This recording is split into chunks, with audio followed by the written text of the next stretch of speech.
Welcome to the deep dive. Today we're tackling a really frustrating situation many homeowners face.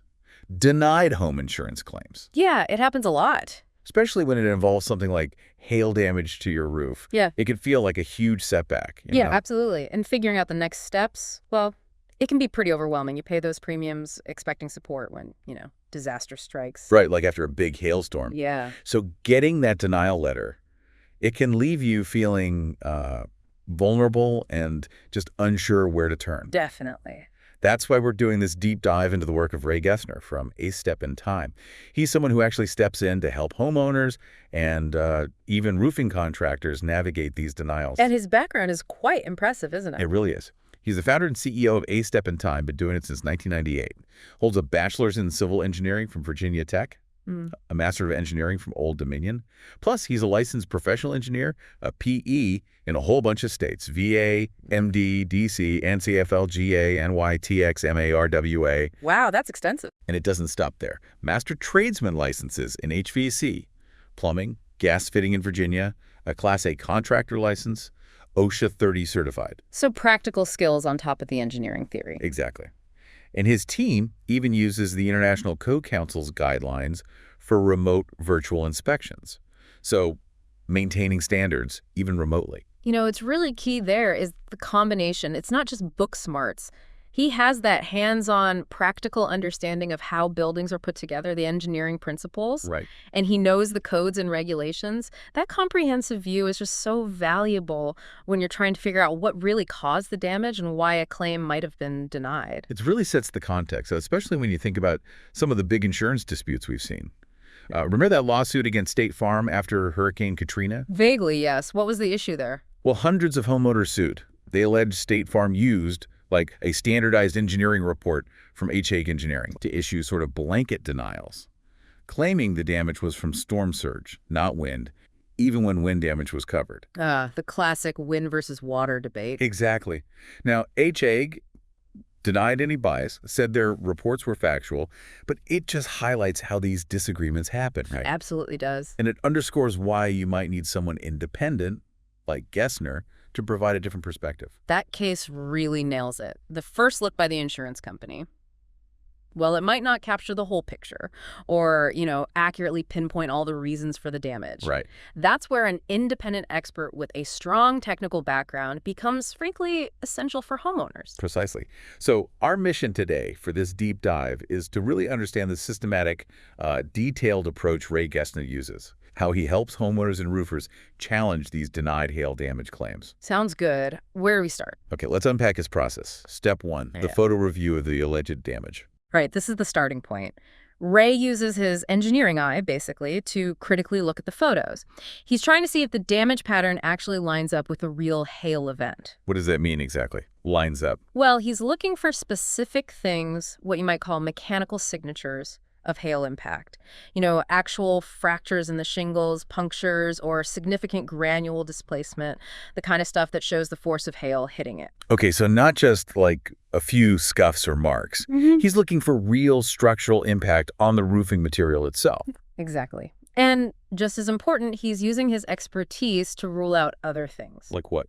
What else could it be? Oh, plenty of things. Just normal aging, wear and tear, maybe previous wind damage, UV degradation over time. Even sometimes issues from a poor insulation job in the first place.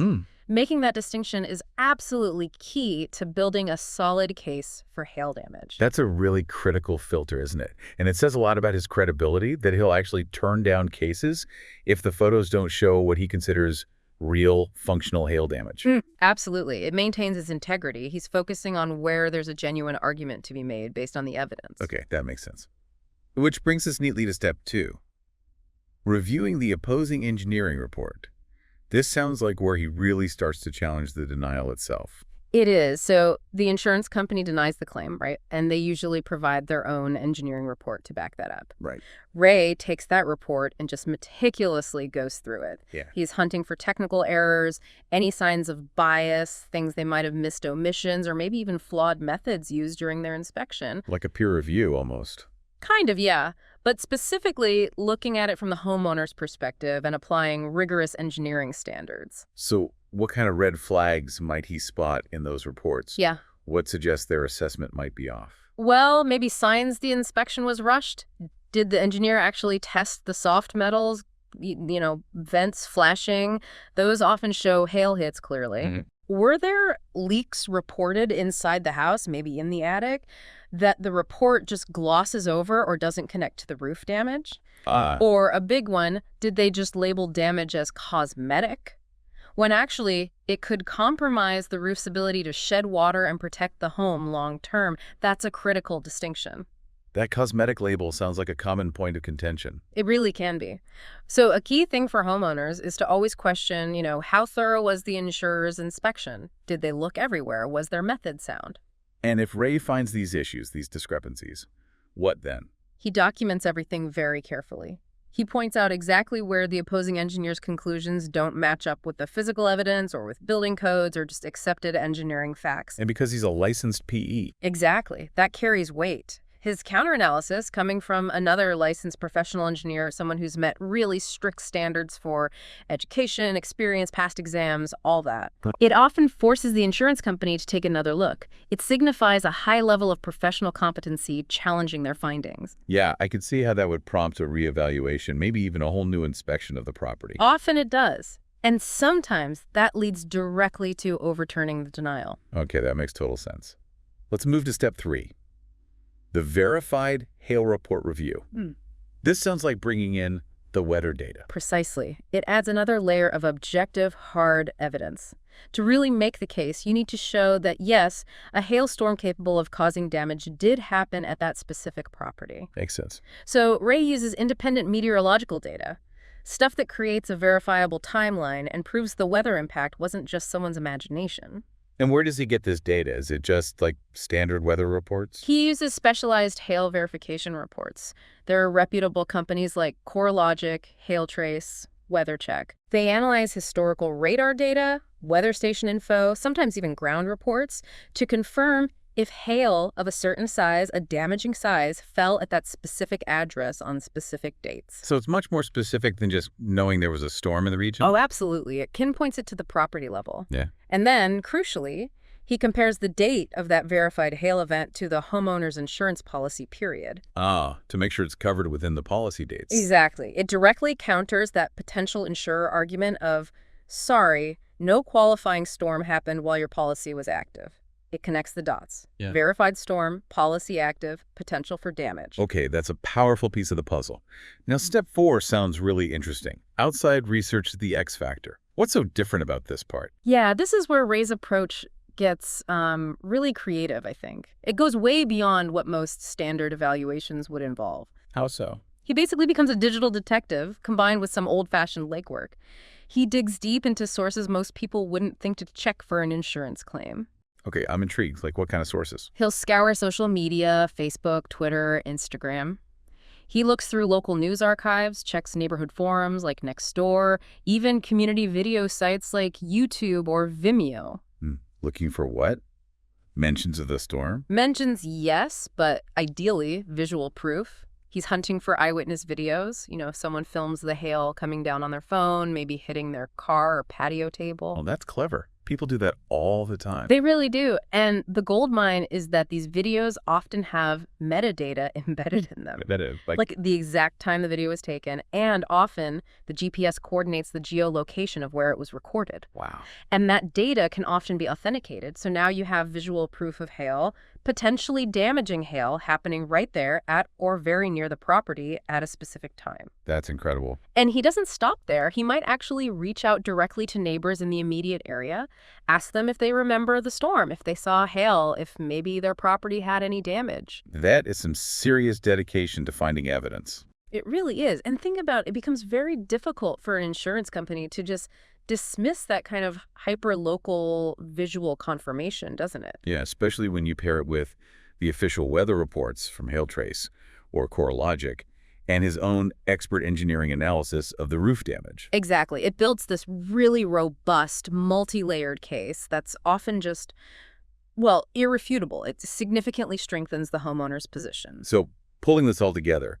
the photo analysis, the report critique, the weather data, this outside research, what's the overall impact What results do people actually see from his work? Well, the bottom line is it often works. Homeowners who were initially denied get the coverage they deserve. Which means they can actually fix their roof. Right, and it means the roofing contractors who did legitimate repair work or are planning to actually get paid. It also gives public adjusters and lawyers really solid technical backing when they're fighting these cases. We heard about one specific example, didn't we? A big settlement, like $500,000, involving tree impact. How did his approach play out there? Yeah, that was an interesting one. It wasn't hail, but tree impact.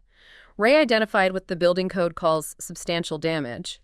In that case, it was about how the impact reduced the house's ability to resist side-to-side forces. It's called shear capacity. Think of it like the home's strength against twisting or sliding forces. Damage can weaken that. Makes sense. And he found that the insurance company's engineer hadn't even done the calculations needed to assess that loss of shear capacity. Big oversight. Wow. Plus, he identified another issue: the foundation wasn't up to code to begin with. So the combination of proving substantial structural damage based on code, showing the other engineer missed it, and finding the foundation issue, that's what led the insurer to reopen the claim and agree to that large settlement. That really highlights the value of understanding the building codes and doing the actual engineering calculations. Absolutely. It's not just about looking at the surface damage. And speaking of foundations, he does evaluations for those too, separate from storm damage, right? Okay. But with a focus on being unbiased. That's right. And this is key. His company, A Step in Time, they don't do foundation repairs. So there's no conflict of interest. Exactly. His assessments are purely objective. And frankly, he finds that a huge percentage of foundation repair estimates, maybe 80%, even 90% sometimes, are often way overestimated or just plain unnecessary. Really? That high? It's surprisingly common. So he has a systematic way he checks foundations, looks at the overall levelness, checks the exterior walls and the structural frame, looks for telltale signs inside the house like cracks or sticking doors, and even analyzes how the roof load might be affecting things. So he can potentially save homeowners a lot of money and hassle by preventing unnecessary expensive repairs. That's the goal. Provide an accurate, unbiased assessment of what, if anything, actually needs to be done. This all sounds like incredibly valuable help for people stuck dealing with denied claims or worrying about major repairs. So for our listeners, homeowners, roofing companies, if they're in this kind of situation, how can they get in touch with Ray Gessner? Yeah, absolutely. If you're facing a denied hail damage claim or maybe need one of those foundation assessments, you can definitely reach out to Ray Gessner at A Step in Time. What's the best way? The most direct ways are probably email, which is raygessner@yahoo.com. That's RAYGESSNER @yahoo.com. Or you can call him at +848-INSPECT. 848-INSPECT. Yeah. What's that number? That translates to +848-467-7328. Got it. 848-467-7328. And presumably they have a website. Yes, we didn't get the exact URL from our sources, but if you search online for A Step in Time Structural Engineering, you should find it easily enough. Probably has more info there too. Okay. And it's worth reminding people about his licenses, again, covering a lot of ground. Definitely. Virginia, Maryland, D.C., North Carolina, Florida, Georgia, New York, Texas, Massachusetts, Oregon, Washington. And he holds an NCES record. What's that? It's basically a verified central file of an engineer's credentials. It makes it much easier and faster for him to get licensed in other states if a project requires it. So he has broad reach and the ability to potentially help even more people. That's the idea. It shows his commitment to professional standards across multiple states. Okay. So, as we wrap up this deep dive, it really seems clear that when you're up against a denied insurance claim, especially for complex stuff like hail damage, well, having a systematic, super detailed, expert-driven approach is just vital. Couldn't agree more. Ray Gessner's method, combining that deep engineering knowledge with really thorough, almost investigative techniques. It seems like it really does bridge that gap between homeowners or contractors and the insurance companies. Yeah, that engineering background paired with his way of gathering and analyzing all the evidence, the photos, the reports, the weather data, even social media stuff, it provides that critical independent viewpoint. Right. And often that's the key, the key to getting a claim looked at fairly and maybe getting that denial overturned. It really makes you think, doesn't it? When you're facing a big potential cost from a denied claim and you're trying to understand all the technical jargon, getting that expert, unbiased analysis might just be the most empowering thing you can do. It really shows the value of digging deep, thorough investigation, and what a qualified professional engineer brings to the fight. Well said. It highlights the importance of not just accepting the first answer, especially when the stakes are high.